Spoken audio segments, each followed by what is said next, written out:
আমাদের আবেগকে, আমাদের ফুটবলের অনুভূতিকে ভুলুণ্ঠিত করা হয়েছে। গত 16টা বছরে ফুটবলকে কোনো একটা জাগতে দেওয়া হয়নি। আমাদের ফুটবলটা তলানিতে চলে এসেছে।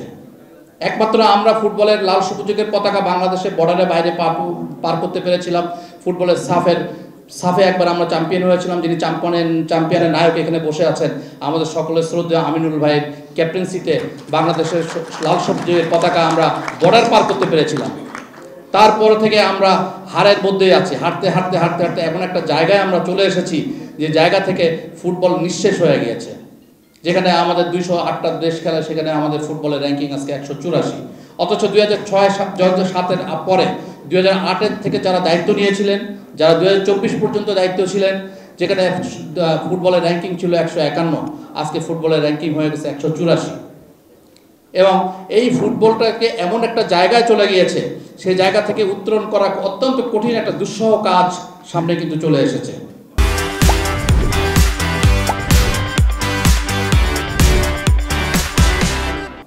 এবং আপনারা জানেন ফুটবলের স্ট্রাকচার বলে কোনো কিছু নাই। ফুটবলকে আমরা শুধুমাত্র টেবিলে নিয়ে এসেছি। আমরা ফুটবলের মাঠের খেলাকে আমরা টেবিলে নিয়ে এসেছি।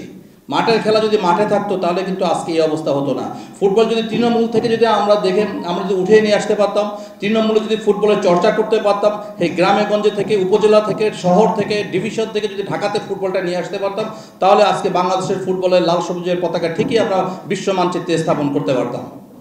কিন্তু আমাদের ফুটবল ফেডারেশনে যিনি ছিলেন, যারা ছিলেন, যে কোনো কারণে হোক এই কাজটা কিন্তু করতে পারেন নাই। যারা ফুটবলের আমাদের আবেগকে, আমাদের ফুটবলের অনুভূতিকে ভুলুণ্ঠিত করা হয়েছে। গত 16টা বছরে ফুটবলকে কোনো একটা জাগতে দেওয়া হয়নি। এই মৃতপ্রায় ফুটবলটা এখন চলে এসেছে। এবং আমাদের নির্বাচন সামনে চলে এসেছে। আপনারা জানেন আমি ব্যক্তিগতভাবে ফুটবল নিয়ে কিন্তু ব্যাপক কাজ করছি 2015-16 সাল থেকে।